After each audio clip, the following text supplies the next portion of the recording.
Hello guys, welcome to A plus Drona classes.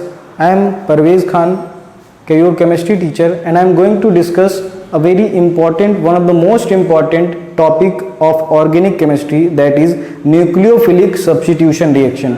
बच्चों ये दो तरीके की होती हैं, SN1 and SN2. ठीक है, इसको डिस्कस करने से पहले सबसे पहले हम जान लें कि व्हाट इज न्यूक्लियोफाइल. एक न्यूक्लियोफाइल क्या होता है. ठीक है, तो न्यूक्लियोफाइल क्या होती है, एक इलेक्ट्रॉन रिच बॉडी होती है, यानी ऐसी बॉडी जिसके पास क्या है, इलेक्ट्रॉन की अधिकता होती है. ठीक है, यानी इलेक्ट्रॉन एक्सेस में होते हैं जिनके पास, उनको हम न्यूक्लियोफाइल कहते हैं. और ये किसकी खोज में निकले हैं, ये एक पॉजिटिव सेंटर की खोज में निकले हैं, यानी किसी इलेक्ट्रोफिलिक सेंटर पे अटैक करने जा रहे हैं जहां पे इलेक्ट्रॉन डेफिशिएंसी है. ठीक है, तो ये रिएक्शन दो तरीके से होती है. ठीक है, एक SN1 और एक SN2. SN1 जब हम पढ़ते हैं तो SN1 में जब हम देखते हैं कि SN stand for nucleophilic substitution, और यहाँ पे जो 1 और 2 है, मैक्सिमम बच्चे इस चीज में कंफ्यूज रहते हैं कि यहाँ पे 1 और 2 क्या है. 1 बच्चों क्या है यहाँ पे, दैट इज मॉलिक्यूलैरिटी. मॉलिक्यूलैरिटी बच्चों, मॉलिक्यूलैरिटी क्या होती है, आपने केमिकल काइनेटिक्स में मॉलिक्यूलैरिटी जानी होगी. Molecularity is the number of reacting species, यानी कितने रिएक्टिंग स्पीसीज उस रिएक्शन में पार्टिसिपेट कर रहे हैं, उनको मॉलिक्यूलैरिटी कहते हैं. ठीक है, तो SN1 stand for nucleophilic substitution, जिसका मॉलिक्यूलैरिटी, इसीलिए इसको यूनिमॉलिक्यूलर रिएक्शन बोला जाता है. और ये है बेटा आपका SN2, यानी न्यूक्लियोफिलिक सब्स्टिट्यूशन, जो बाइमॉलिक्यूलर रिएक्शन होती है. ठीक है, और कोइंसिडेंटली क्या होता है, यहाँ पे 1 इसकी मॉलिक्यूलैरिटी भी है और इसका ऑर्डर भी 1 हो जाता है. ठीक है, लाइकवाइज यहाँ पे क्या होता है, इसकी मॉलिक्यूलैरिटी 2 है, यानी यहाँ पे रिएक्टिंग स्पीसीज आपकी कितनी होंगी, 2 होंगी. और यहाँ पे जो ऑर्डर आता है निकल के आपका, वो 2 आता है. ठीक है, यहाँ तक ठीक है चीजें आपकी. उसके बाद बेटा हम क्या देखते हैं इसमें, जो SN1 है और SN2 है. ठीक है, अब हम क्या करते हैं, सबसे पहले SN1 को डिस्कस करते हैं. ठीक है, SN1 को, और ये रिएक्शन हम पढ़ रहे हैं हेलो एल्केन और हेलो एरीन के रिस्पेक्ट में पढ़ रहे हैं. तो यानी आपको या तो फिर एल्काइल हैलाइड पे रिएक्शन करवानी है या फिर एराइल हैलाइड. ठीक है, alkyl halide and aryl halide. सबसे पहले मैं आपको बता दूं एल्काइल हैलाइड क्या होते हैं. ठीक है, जो एल्केन होते हैं लाइक मीथेन, अगर हम उस कार्बन की जो टेट्रावैलेंसी है उसमें से एक हाइड्रोजन को रिप्लेस करके किसी हैलोजन का इंट्रोडक्शन करा दें, लाइक मीथेन है आपका, अगर यहां से हम एक हाइड्रोजन को रिप्लेस कराएं तो ये मिथाइल ग्रुप में कन्वर्ट हो जाएगा. और यहां पे क्या करें, एक हैलोजन का इंट्रोडक्शन करा दें, तब जो कंपाउंड बन के आएगा उसको हम एल्काइल हैलाइड बोलते हैं. ठीक है, यहां तक चीजें क्लियर है. और लाइकवाइज जैसे अगर आप क्या ले लें, बेंजीन ले लें, बेंजीन को एरीन्स भी कहा जाता है, बेंजीन को एरीन्स भी कहा जाता है, ये चीज इंपॉर्टेंट है. अगर आपको पता है बेंजीन का फॉर्मूला C6H6 है, यानी हर कार्बन यहाँ पे क्या है, कॉन्जुगेशन में है, और हर कार्बन के पास क्या है, एक एक हाइड्रोजन है. ठीक है, तो 6 हाइड्रोजन यहाँ पे हुए. तो आप क्या कर सकते हैं, किसी भी हाइड्रोजन को रिप्लेस करा के अगर हम वहां हैलोजन का इंट्रोडक्शन कराएं, ठीक है, एक हाइड्रोजन को हटा करके अगर हम एक हैलोजन को इंट्रोडक्शन कराएं, ठीक है, तो यहां ये क्या तैयार हो जाएगा, ये बन जाएगा एराइल हैलाइड. Aryl halide. ठीक है बच्चों, अब एक इंपॉर्टेंट चीज, चैप्टर हम पढ़ रहे हैं हेलो एल्केन और हेलो एरीन, लेकिन हम इसको बोल रहे हैं एल्काइल हैलाइड एंड इसको बोल रहे हैं एराइल हैलाइड. तो बेटा ये चीज बहुत इंपॉर्टेंट आप लोग याद रखिएगा कि एल्काइल हैलाइड उसका कॉमन नेम है, और इसी को अगर हम IUPAC में देखें तो इसका नाम क्या हो जाएगा, हेलो, यानी हैलोजन का नाम पहले, देन एल्केन का नाम. तो यहाँ पे जो भी हैलोजन है उसका नाम पहले लिखेंगे, फिर जो भी एल्काइल ग्रुप है या जो भी एल्केन से मिलके जो एल्काइल ग्रुप आई है उसका नाम. तो ये हेलो एल्केन हो जाएगा और ये हेलो एरीन हो जाएगा. ठीक है, तो आपको याद रखना है बेटा कि alkyl halide and aryl halide ये इनके कॉमन नेम है, और हेलो एल्केन और हेलो एरीन ये इनके IUPAC नेम है. ठीक है, तो चलिए हम डिस्कस करते हैं, आपका क्या डिस्कस करते हैं हम, आपकी न्यूक्लियोफिलिक सब्स्टिट्यूशन, जिसकी मॉलिक्यूलैरिटी 2 है बेटा. ठीक है, इसके बारे में सबसे पहले हम डिस्कस करेंगे, उसके बाद हम चलेंगे SN1 पे. ठीक है,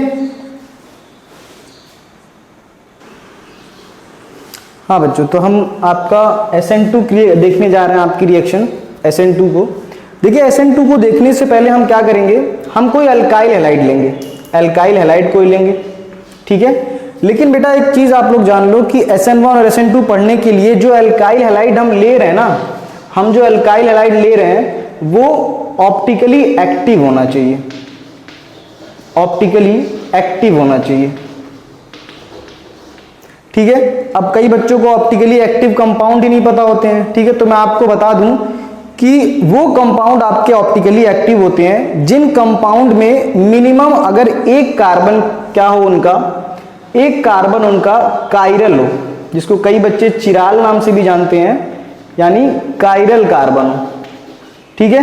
कायरल कार्बन भी मैं आपको समझा दे रहा हूं, ठीक है। मान लीजिए ये कार्बन है, इसकी 4 वैलेंसी है और चारों क्या है, अलग अलग ग्रुप से सेटिस्फाई है, A, B, C और D, ठीक है। तो इस कार्बन को हम क्या बोल देंगे, ये कायरल कार्बन, ठीक है, ये कायरल कार्बन है, ठीक है। लेकिन जरूरी नहीं है कि जो कंपाउंड कायरल हो वो ऑप्टिकली एक्टिव भी हो, ठीक है। उसके बारे में हम फर्दर क्लास में डिस्कस करेंगे कि ऑप्टिकली एक्टिव कंपाउंड और कायरलिटी में क्या रिलेशन है और क्या डिफरेंसेस है, ठीक है। अगर आप वीडियोस को कंटिन्यू करें, ठीक है, तो मैं नेक्स्ट क्लास में आपको जरूर बताऊंगा बेटा ये चीज, ठीक है। वैसे मैं थोड़ा बहुत बता दे रहा हूं आपको कि ऑप्टिकली एक्टिव कंपाउंड क्या होते हैं, जिसमें कार्बन के पास क्या हो, एक कार्बन आपका क्या हो, ऑप्टिकली एक्टिव यानी कायरल कार्बन उसके पास हो, ठीक है। तो चलिए बच्चों, यहां तक हमने देखा था क्या कि कायरल कार्बन क्या होते हैं। कायरल कार्बन देख लीजिए, अगर कार्बन की चारों वैलेंसी क्या है, अगर अलग अलग ग्रुप से सेटिस्फाई हो रही हैं, तो इस कार्बन को हम क्या बोलेंगे, कायरल कार्बन बोलेंगे। तो बात यहाँ पे ये उठती है कि क्या सारे ऐसे कंपाउंड जिनके एक कार्बन कायरल हों तो वो ऑप्टिकली एक्टिव होंगे? नहीं, ये नहीं आपका, ठीक है, ये पॉसिबल नहीं है। तो उसके लिए क्या होना चाहिए, सबसे पहले तो कायरलिटी होनी चाहिए। उसमें 2 और प्रॉपर्टी है, वो मैं आपको बता दे रहा हूँ, 2 प्रॉपर्टी। वो कंपाउंड मिरर इमेज होना चाहिए, ठीक है, यानी मिरर इमेज अपनी फॉर्म करे, पहली रिक्वायरमेंट। दूसरी रिक्वायरमेंट ये है कि वो सुपर इम्पोजिबल ना हो, सुपर इम्पोजिबल ना हो। सुपर इम्पोजिबल मिरर इमेज आप समझ रहे हैं, मिरर इमेज कि आप उसकी मिरर इमेज फॉर्म कर सकते हैं, यानी जो कंपाउंड पास में है वो मिरर में भी पास में दिखेगा, ठीक है, मिरर इमेज फॉर्मेशन हो जाएगी। दूसरी चीज है मिरर इमेज फॉर्मेशन ना करे, मिरर इमेज ना बना, यानी अगर उस कंपाउंड को उठा करके हम मिरर वाली इमेज पे सुपर इम्पोज करें तो सुपर इम्पोजिबल ना हो, ठीक है। तो ऐसे कंपाउंड्स को ऑप्टिकली एक्टिव कंपाउंड, तो 2 रीजन है आपके ऑप्टिकली एक्टिव कंपाउंड के। पहले, कंपाउंड में कायरलिटी पॉसिबल होनी चाहिए, कायरल कार्बन यानी एक कार्बन, चारों वैलेंसी डिफरेंट होनी चाहिए। दूसरी चीज वो मिरर इमेज फॉर्म करे, दूसरा क्या ना फॉर्म करे, सुपर इम्पोजिबल ना हो, ठीक है। यहां तक चीजें ठीक है। अब चलिए मैं SN2 को डिस्कस करता हूं, SN2 को डिस्कस करता हूं, ठीक है। चलिए बेटा SN2 को डिस्कस करता हूं, ठीक है। SN2 को डिस्कस करने के लिए आपको कुछ इंपॉर्टेंट पॉइंट्स याद होने चाहिए, ठीक है। SN2 रिएक्शन को पढ़ने से पहले आपको कुछ इंपॉर्टेंट पॉइंट्स याद होने चाहिए बेटा, ठीक है। जैसे इंपॉर्टेंट पॉइंट्स क्या हैं, सबसे पहली चीज, ये रिएक्शन एक सिंगल स्टेप रिएक्शन है, ये रिएक्शन एक सिंगल स्टेप रिएक्शन है, यानी एक ही स्टेप में रिएक्शन पूरी हो जा रही है, ठीक है। दूसरी चीज क्या है, यहां पे जो न्यूक्लियोफाइल है ना, जिसको हमने बताया था कि एक इलेक्ट्रॉन रिच बॉडी अटैक करने आती है इलेक्ट्रोफिलिक सेंटर पे, यहां पे जो न्यूक्लियोफाइल है वो स्ट्रांग होना चाहिए, स्ट्रांग न्यूक्लियोफाइल होना चाहिए, ठीक है। ये स्ट्रांग क्यों है मैं आपको रिएक्शन में बताऊंगा। तीसरी चीज, ठीक है, तीसरी चीज क्या है कि हमने पहले देखा सिंगल स्टेप में रिएक्शन हो रही है, दूसरा स्ट्रांग न्यूक्लियोफाइल चाहिए, तीसरा देखिए हर रिएक्शन एक सॉल्वेंट में होती है, ठीक है, हर रिएक्शन एक सॉल्वेंट में फिजिबल होती है। यहां भी क्या आपको चाहिए, यहां भी एक सॉल्वेंट की जरूरत होती है। तो यहां पे जो सॉल्वेंट यूज हो रहा है ना वो है पोलर एप्रोटिक सॉल्वेंट। अब देखिए पोलर क्या है, जिसके अंदर पोलैरिटी डेवलप हो due to electronegativity difference. Aprotic जो प्रोटॉन देने में सक्षम ना हो, यानी जिसके अंदर प्रोटॉन डोनर देने की पॉसिबिलिटी ना हो, तो पोलर एप्रोटिक सॉल्वेंट की जरूरत होती है, ठीक है। पोलर एप्रोटिक सॉल्वेंट, जैसे एग्जांपल आप जानते होंगे बहुत अच्छे से, एसीटोन को पोलर एप्रोटिक सॉल्वेंट है। एसीटोन कॉमन नेम है, इसका आईपीएसी नेम क्या हो जाएगा वो मैं आपको बताऊंगा, लेकिन आप कमेंट सेक्शन में इसका जवाब देंगे कि एसीटोन का IUPAC नेम क्या है। ठीक है, तो ये 3 फैक्टर हो गए। चौथा जो पॉइंट है इंपॉर्टेंट, देखिए 3 पॉइंट बहुत इंपॉर्टेंट है, जो देखिए बोर्ड वाले बच्चों के लिए काफी इंपॉर्टेंट रिएक्शन है, तो आप प्लीज इसको जरूर फॉलो करिए और बोर्ड में या तो जेई या नीट में आपको काफी फायदेमंद होगा ये सारी चीजें। चौथा क्या है कि जो इस रिएक्शन का जो रेट होता है, रेट, ठीक है, केमिकल काइनेटिक्स में आप रेट के बारे में सुने होंगे आप कि कोई भी कंसंट्रेशन रिएक्टेंट की जब खर्च होती है पर यूनिट टाइम तो उसको हम रेट कहते हैं। ठीक है, कई तरीके की रेट होते हैं, आपने सुना होगा।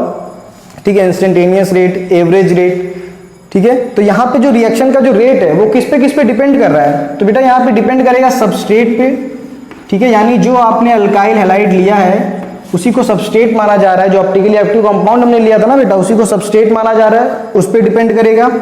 और किस पे डिपेंड करेगा, न्यूक्लियोफाइल पे, जो न्यूक्लियोफाइल आप ले रहे हैं उस पर भी डिपेंड करेगा। ठीक है, तो यानी जो रेट है वो सबस्ट्रेट पे डिपेंड कर रहा है, यानी जो कंपाउंड आपने लिया था, और दूसरा न्यूक्लियोफाइल पे डिपेंड कर रहा है। ठीक है, अब जब इनका ऑर्डर देखा जाता है, देखिए बेटा ऑर्डर क्या है, एक एक्सपेरिमेंटल वैल्यू है। ठीक है, ये थ्योरेटिकल हम नहीं इसको निकाल सकते, ऑर्डर एक एक्सपेरिमेंटल वैल्यू है।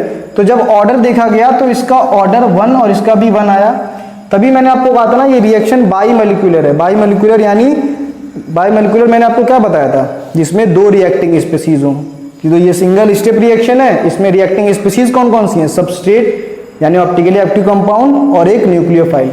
ठीक है, न्यूक्लियोफाइल, तो 2 आपकी रिएक्टिंग स्पीसीज है, इसीलिए बाईमोलिकुलर रिएक्शन है।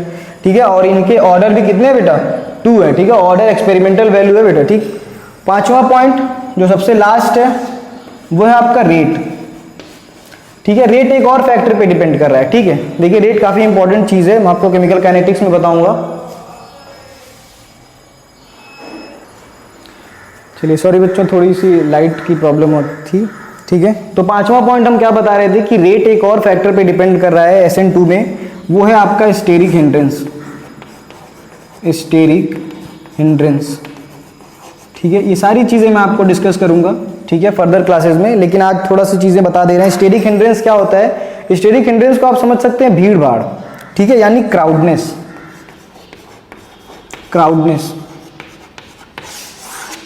यानी कार्बन के आसपास, कार्बन के इर्द गिर्द जो ग्रुप लगे हुए हैं, ठीक है, वो बल्की होंगे, क्योंकि अल्काइल ग्रुप आपको पता है क्या होते हैं, बल्की होते हैं। ठीक है, हाइड्रोजन को अगर छोड़ दिया जाए तो बल्की ग्रुप के होने की वजह से उस कार्बन पे काफी क्राउडनेस जमा है। ठीक है, तो क्राउडनेस जमा है तो न्यूक्लियोफाइल को क्या चाहिए, जगह चाहिए।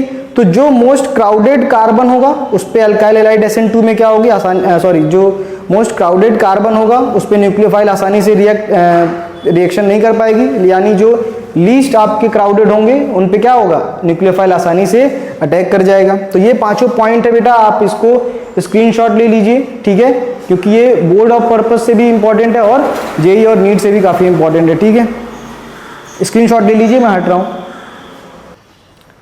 तो चलिए, आई होप आपने स्क्रीनशॉट ले लिया होगा।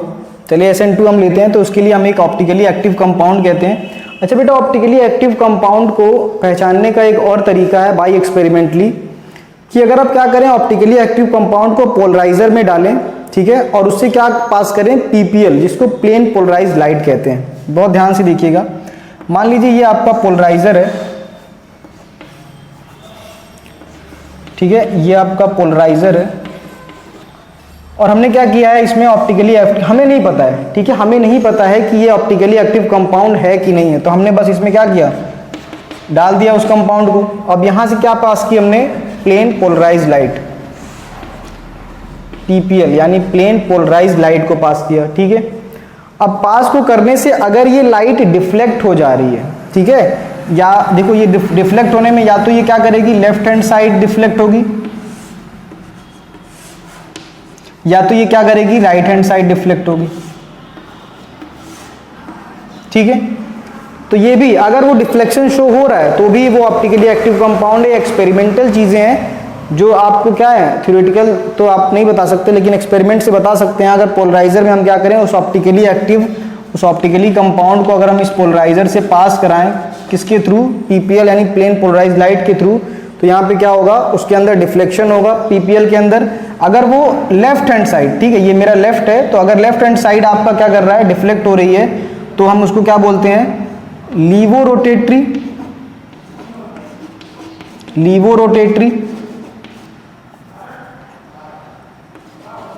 अगर राइट हैंड साइड कर रही है तो वो डेक्स्ट्रो रोटेटरी हो जा रहा है।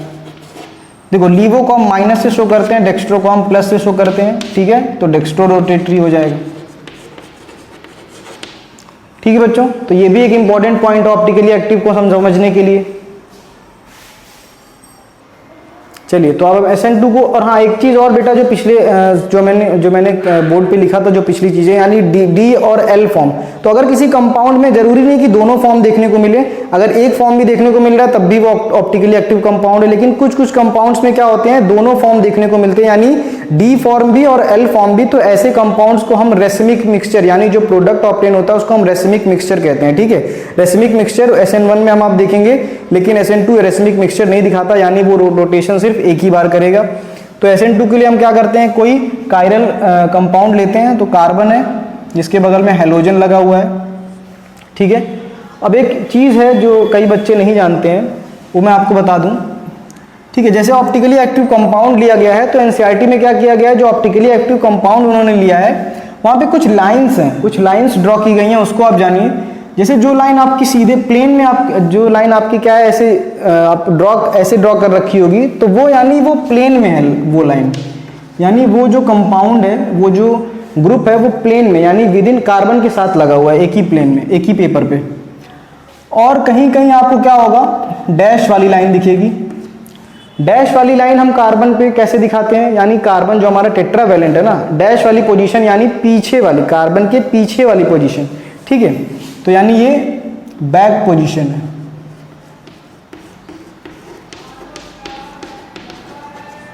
और एक लाइन आपकी बनी होती है ऐसी, इसको हम वेज लाइन कहते हैं। ठीक है, देखिए ये डैश पोजीशन, ये वेज। वेज का मतलब होता है कि ये फ्रंट पे है, फ्रंट पोजीशन है। ठीक है, फ्रंट पोजीशन है आपकी। ठीक है, फ्रंट यानी जो आप कैमरे के सामने ऐसा कोई ग्रुप लगा होगा। ठीक है, और बैक यानी कार्बन के, जैसे मैं कार्बन अगर आप सपोज कर लीजिए मुझे, तो फ्रंट पे यानी जो मेरे आगे लगा होगा वो क्या होगा, वेज पे लगा होगा। बैक साइड लगा होगा वो डैश पे लगा होगा। ठीक है, एक ग्रुप क्या होगा मेरे प्लेन में ही होगा, और एक और ग्रुप क्या होगा, प्लेन में लगा होगा। ठीक है, तो अगर हम SN2 में कोई ऑप्टिकली एक्टिव कंपाउंड यानी कायरल कंपाउंड लें, तो एक एक्स पे यानी विद इन अ प्लेन लगा हुआ है, डैश पे हमने क्या लगा रखा है, हाइड्रोजन को। ठीक है, देखिए जनरली जो डैश पोजीशन पे लगती है ना चीज़ें, वो उनका मोलिकुलर वेट बहुत कम होता है। तो अगर हम ऑप्टिकली एक्टिव कंपाउंड जो कार्बन का ले रहे हैं, इसमें हमने हाइड्रोजन को, क्योंकि उसका मोलिकुलर वेट सबसे कम है, तो उसको हमने डैश पोजीशन पे ले रखा है। ठीक है, एक R ग्रुप हमने यहाँ लगा रखा है, अल्काइल ग्रुप। ठीक है, और एक वेज पोजीशन पे हमने क्या लगा रखा है, दूसरा कोई अल्काइल ग्रुप, जिसको हम R डैश के नाम से जानते हैं। ठीक है, क्योंकि ऑप्टिकली एक्टिव कंपाउंड लेना है। ठीक, आप चाहें तो यहाँ पे मिथाइल रिप्लेस कर सकते हैं, यहाँ पे इथाइल रिप्लेस कर सकते हैं। ठीक है, कोई प्रॉब्लम नहीं होगी आपको। अब देखिए यहाँ पे क्या आ रहा है, न्यूक्लियोफाइल अटैक करने आ रहा है। और मैंने आपको इंपॉर्टेंट पॉइंट इसीलिए पहले लिखवा दिया था, क्योंकि ये रिएक्शन सिंगल स्टेप में है। तो ये स्टेप 1 है, और यहीं पे ये चीज़ खत्म भी हो जाएगी, यानी ये रिएक्शन एक ही स्टेप में खत्म भी हो जाएगी। ठीक है, अब जैसे ही रिएक्शन प्रोसीड होगी, ठीक है, तो आप एरो पे लिख सकते हैं कि यहाँ पे क्या है, पोलर एप्रोटिक सॉल्वेंट लिया गया है, पोलर एप्रोटिक सॉल्वेंट लिया गया है। ठीक है, अब देखिए न्यूक्लियोफाइल एक इलेक्ट्रॉन रिच बॉडी है, इलेक्ट्रोनेगेटिविटी होगी भाई उसकी, हैलोजन ग्रुप 17 का मेंबर है। ठीक है, ग्रुप 17 पीरियोडिक टेबल के सबसे इलेक्ट्रोनेगेटिव एलिमेंट में से एक आते हैं। ठीक है, तो यहाँ इलेक्ट्रोनेगेटिव एलिमेंट X लगा हुआ है, न्यूक्लियोफाइल भी लगा हुआ है। तो एक चीज तो तय है कि सामने से तो ये अटैक नहीं पॉसिबल है, क्योंकि सामने से X निकले और उसी जगह से न्यूक्लियोफाइल आके लग जाए, ऐसा तो पॉसिबल नहीं होगा, क्योंकि यहाँ पे क्या हो जाएगा, रिपल्शन। ठीक है, इलेक्ट्रॉन इलेक्ट्रॉन का रिपल्शन हो जाएगा, जिसकी वजह से वो क्या होगा, बहुत ज़्यादा एनर्जी लगेगी, और हम रिएक्शन क्या है, ज़्यादा एनर्जी खर्च नहीं करना चाह रहे हैं। तो ठीक है, वैसे भी रिएक्शन फिजिबल नहीं होगी, क्योंकि यहाँ पे X इलेक्ट्रोनेगेटिव और न्यूक्लियोफाइल बहुत इलेक्ट्रॉन रिच बॉडी है। ठीक है, तो यहाँ पे क्या होगा, बहुत तगड़ा रिपल्शन होगा, जो क्या करेगा, रिपल्शन क्रिएट करेगा। तो यानी एक ही जगह बची, अगर न्यूक्लियोफाइल क्या करे, बैक से अटैक करे, यानी पीछे से अटैक करे कार्बन के पास, जिसको हम बोलते हैं बैक अटैक। ठीक है, एक ही ऑप्शन है इसके पास कि पीछे से अटैक करे।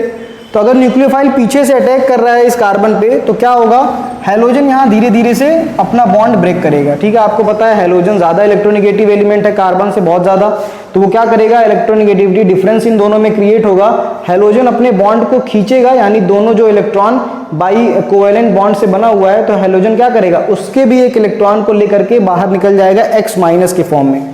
ठीक है, यानी निकल रहा है यहाँ से और पीछे से हम क्या कर रहे हैं, न्यूक्लियोफाइल का अटैक करवा रहे हैं। तो जैसे ये प्रोसेस कंटिन्यू होगा ना तो एक ट्रांजिशन स्टेट बनती है बेटा। ट्रांजिशन स्टेट कैसे होगी, ये कार्बन है, यहां से धीरे धीरे क्या कर रहा है, X निकल रहा है, यहां से धीरे धीरे क्या कर रहा है, न्यूक्लियोफाइल आके जुड़ रहा है। ठीक है, और जो बाकी चीजें हैं बेटा, देखिए ये टेट्राहेड्रल स्ट्रक्चर था इसका। ठीक है, टेट्राहेड्रल स्ट्रक्चर था। अब जैसे ही कोई ग्रुप लगा हुआ है तो इसकी ज्योमेट्री क्या हो जाएगी, चेंज हो जाएगी। तो ज्योमेट्री चेंज होकर के प्लेनर हो जाती है। ठीक है, ज्योमेट्री चेंज होकर के प्लेनर हो जाती है, यानी सारे ग्रुप प्लेन में आ जाते हैं। ठीक है, प्लेनर ग्रुप, और यही एक ट्रांजिशन स्टेट बनता है। ठीक है, यही एक SN2 में ट्रांजिशन स्टेट कुछ ट्रांजिएंट फेज के लिए बनता है, जिसको हम बोलते हैं ट्रांजिशन स्टेट। ट्रांजिशन स्टेट बोलते हैं बच्चों। ठीक है, या कई सारी बुक्स में इसको बोलते हैं कि कार्बन यहाँ कैसा हो गया, पेंटावेलेंट, क्योंकि कार्बन का पेंटावेलेंट दिखा है जो कि हाईली अनस्टेबल है। ठीक है, तो इसी को बोल देते हैं पेंटावेलेंट इंटरमीडिएट। Pentavalent intermediate. ठीक है, पेंटावेलेंट इंटरमीडिएट बन जाता है। ठीक है, कुछ पल के लिए बनता है बेटा। ठीक है, अब क्योंकि हाईली अनस्टेबल है तो क्या होगा, स्टेबल की तरफ भागेगा। तो यहां से अब क्या होगा, X, देखिए यहाँ पे क्या, मैंने एक चीज लिखना भूल गया, यहाँ पे बॉन्ड ब्रेक हो रहा है, तो यहाँ BBM लिख दे रहे हैं। एक तरफ से बॉन्ड ब्रेकिंग हो रही है और न्यूक्लियोफाइल के साथ क्या हो रहा है, कार्बन का बॉन्ड फॉर्मेशन। न्यूक्लियोफाइल अपने नए संबंध बना रहा है कार्बन के साथ, और हैलोजन क्या कर रहा है, अपने संबंध तोड़ रहा है कार्बन के साथ। ठीक है बेटा, तो यहाँ पे X- के फॉर्म में निकल गया। ठीक है, अब न्यूक्लियोफाइल क्या करेगा, बॉन्ड फॉर्मेशन प्रॉपर तरीके से कर लेगा। अब जैसे ही कार्बन बॉन्ड फॉर्मेशन करेगा न्यूक्लियोफाइल के साथ, एक इंटरेस्टिंग फेनोमेना आपको देखने को मिलेगा कि जो चीजें, यानी ज्योमेट्री जस्ट इनवर्स हो जाएगी, यानी हाइड्रोजन अगर इस पोजीशन पे है तो हाइड्रोजन जस्ट शिफ्ट हो जाएगा यहाँ पे। ठीक है, अगर R ग्रुप यहाँ लगा हुआ है तो वो इस साइड आ जाएगा। ये R' यानी अल्काइल जो दूसरा हमने लगा रखा है वो जस्ट इसकी उस वाली पोजीशन पे आ जाएगा। ठीक है, और यहां से न्यूक्लियोफाइल जुड़ जाएगा। ठीक है बेटा, अब इसको मैं क्या करूंगा, थोड़ा एक्सपेरिमेंटली थोड़ा समझाने की कोशिश करूंगा, आप बहुत ध्यान से देखिएगा। जैसे ये मेरा जो हैंड है, ठीक है, इसको कोशिश करिएगा कंपाउंड मानने की। तो देखिए ये फिंगर्स मेरे क्या हैं, मान लीजिए मैं जो फिंगर्स बाकी सारी बना रखा हूं उसको आप अल्काइल ग्रुप मानिएगा और हाइड्रोजन भी इन्हीं में से एक मान लीजिएगा। ठीक है, तो ये आपके फिंगर्स जो मेरे हैं वो बाकी ग्रुप हैं और यहाँ से X जुड़ा हुआ था। ठीक है, कुछ ऐसा कंपाउंड था। ठीक, अब यहाँ से क्या हो रहा है, अब आपको न्यूक्लियोफाइल इमेजिन करना पड़ेगा। ठीक है, मान लीजिए न्यूक्लियोफाइल यहाँ से उठ करके पीछे से, यानी ये जो हथेली है मेरी, जो मेरा पाम रीजन है, यहाँ पे न्यूक्लियोफाइल आके अटैक कर रहा है। तो न्यूक्लियोफाइल आया, मेरे पाम पे आ रहा है, वो यहाँ से जुड़ा यहाँ पे, तो जैसे ही जुड़ेगा ना तो स्ट्रक्चर प्लेनर हो जाएगा। स्ट्रक्चर प्लेनर हो जाएगा क्योंकि यहाँ भी इलेक्ट्रोनिगेटिव और न्यूक्लियोफाइल जो यहाँ लग रहा है वो भी इलेक्ट्रोनिगेटिव, तो एक ट्रांजिएंट फेज के लिए पेंटावेलेंट कंपाउंड बन जाएगा। अब धीरे धीरे क्या होगा, यहाँ से X निकलना चाहेगा, X यहाँ से धीरे धीरे निकल रहा है, X निकल रहा है और न्यूक्लियोफाइल अपना बॉन्ड स्ट्रॉन्ग कर रहा है कार्बन के साथ, यहाँ बॉन्ड फॉर्मेशन चल रहा है। और जैसे ही बॉन्ड फॉर्म करेगा ना तो जो बाकी ग्रुप ऐसे थे पहले वो शिफ्ट हो जाएंगे इधर, शिफ्ट। ठीक है, यानी जो अल्काइल ग्रुप या जो हाइड्रोजन तो उनका इन्वर्जन हो गया, किसकी वजह से, न्यूक्लियोफाइल के बैक अटैक की वजह से। तो यहाँ पे बैक अटैक इसने किया और बाकी ग्रुप का इन्वर्जन हो गया जस्ट इधर। ठीक है, सो दैट्स वाई, इसीलिए हम क्या यूज कर रहे हैं बेटा, ये जो आप देखिए पहला प्रोडक्ट यानी सबस्ट्रेट को अपने देखिए और प्रोडक्ट को देखिए, ध्यान से देखिए बेटा इस चीज को कि जो ग्रुप यहाँ लगा हुआ था वो न्यूक्लियोफाइल जस्ट इसके पीछे लगा है, और जो यहाँ पे सारे ग्रुप थे यानी हाइड्रोजन और अल्काइल ग्रुप वो जस्ट पलट गए हैं, यानी जस्ट उनको ऐसा लग रहा है कि उठा के पलट दिया गया यहाँ पे। ठीक है, तो इसी चीज को क्या कहते हैं, इन्वर्जन कर दिया हमने। ठीक है, यानी इन्वर्ट कर दिया है, इन्वर्जन कर दिया है। ठीक है, इन्वर्जन कर दिया है प्रोडक्ट का, और इसको पहली बार दिया था वेल्डेन साहब ने, तो इसीलिए इसको क्या बोलते हैं, वेल्डेन इन्वर्जन। ठीक है, वेल्डेन इन्वर्जन बोलते हैं। ठीक है, आई होप बच्चों आपको समझ आया होगा। हाँ, एक अब इंपॉर्टेंट चीज़ें जो मैंने आपको बताई थी वो मैं फिर से डिस्कस कर दे रहा हूँ। देखिए, मैंने बोला था कि सिंगल स्टेप रिएक्शन है, एक ही स्टेप में रिएक्शन कंप्लीट। दूसरी चीज़ मैंने बोला था न्यूक्लियोफाइल को स्ट्रांग होना पड़ेगा। न्यूक्लियोफाइल को स्ट्रांग होना पड़ेगा भैया, क्योंकि उसके सामने इलेक्ट्रोनेगेटिव एलिमेंट लगा हुआ है। ठीक है, वो भी कम माहिर नहीं है, वो भी इलेक्ट्रॉन लेने में बहुत माहिर है बेटा, तो ये भी लगा हुआ है। तो इसीलिए रिपल्शन को कम करने के लिए क्या करना पड़ेगा बेटा, बैक अटैक। और बैक अटैक के लिए क्या चाहिए, यानी अल्काइल ग्रुप लगा हुआ है, तो न्यूक्लियोफाइल को अटैक स्ट्रांग होना पड़ेगा, बहुत स्ट्रांग होना पड़ेगा। ठीक है, तो इसीलिए न्यूक्लियोफाइल स्ट्रांग हमने लिया है। तीसरी चीज हमने बताई थी पोलर एप्रोटिक सॉल्वेंट, वो हम जान चुके हैं, यहां पे लिख सकते हैं आप एसीटोन।